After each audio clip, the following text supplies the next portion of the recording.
Hello there, and welcome to another episode of Dafuq Did I Just Watch? With your host, as always, Kyle McLemore.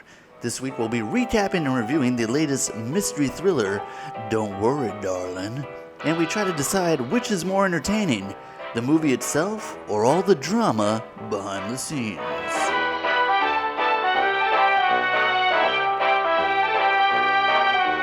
Now, before we get too far along in the review, make sure you hit that like and subscribe button.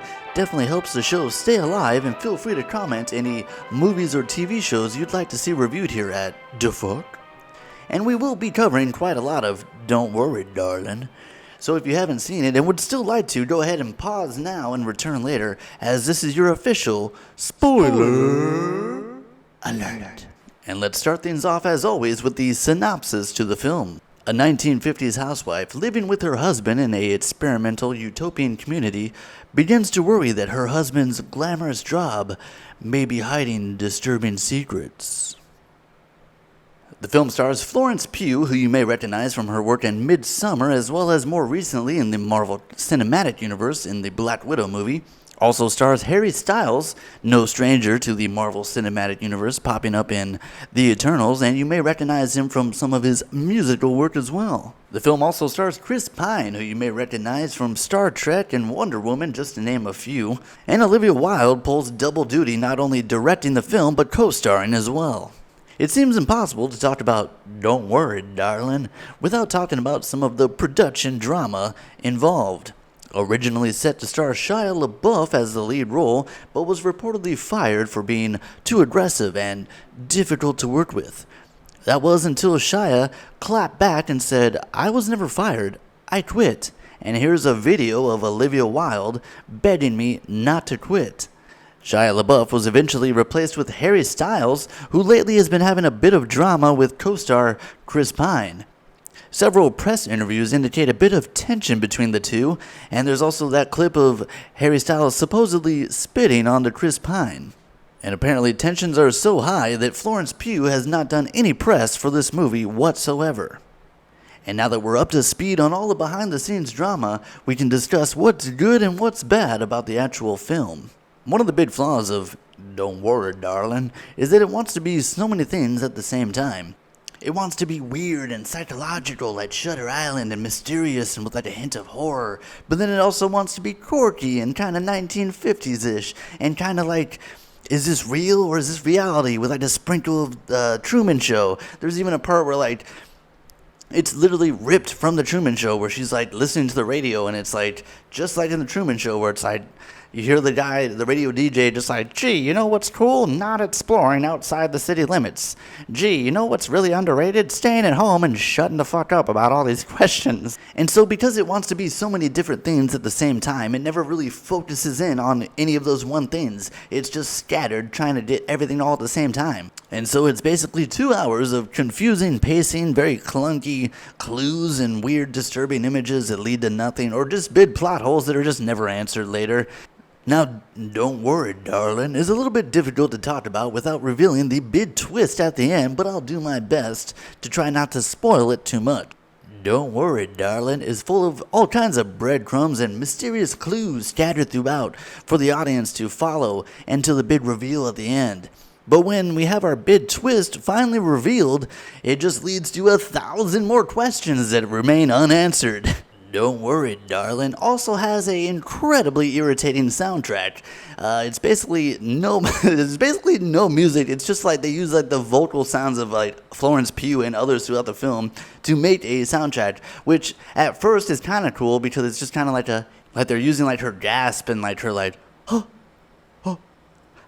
to like make this weird kind of creepy soundtrack, which is cool at first. Like, don't get me wrong, it's definitely cool at first, but I swear to God, after like 2 hours of nothing but just like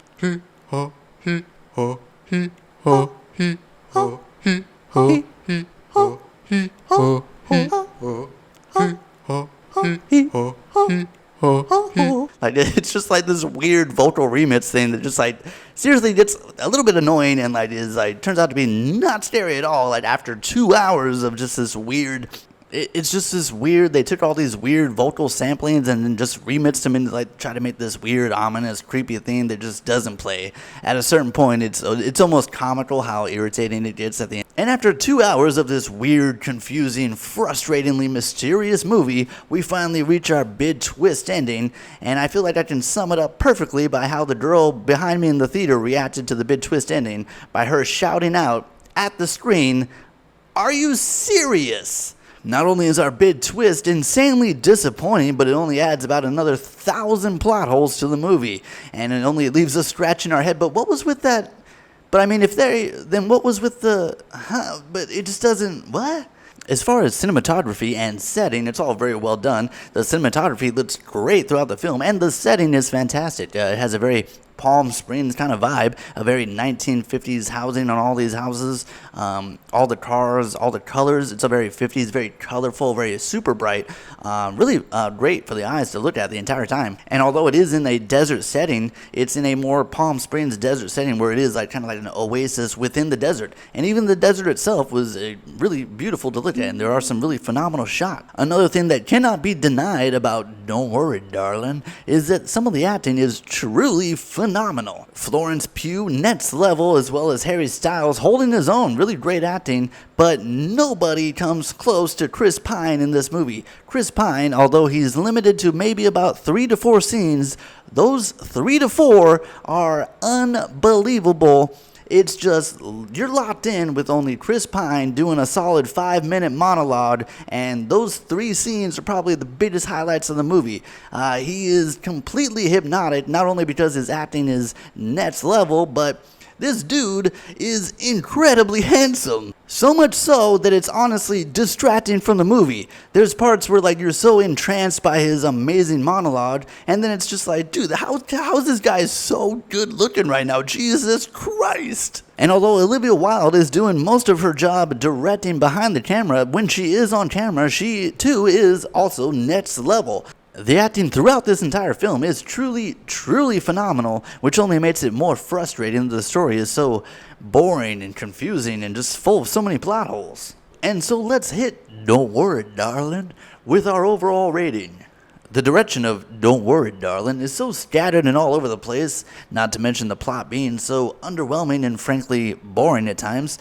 The film itself is saved only by the unbelievable performances by its lead actors.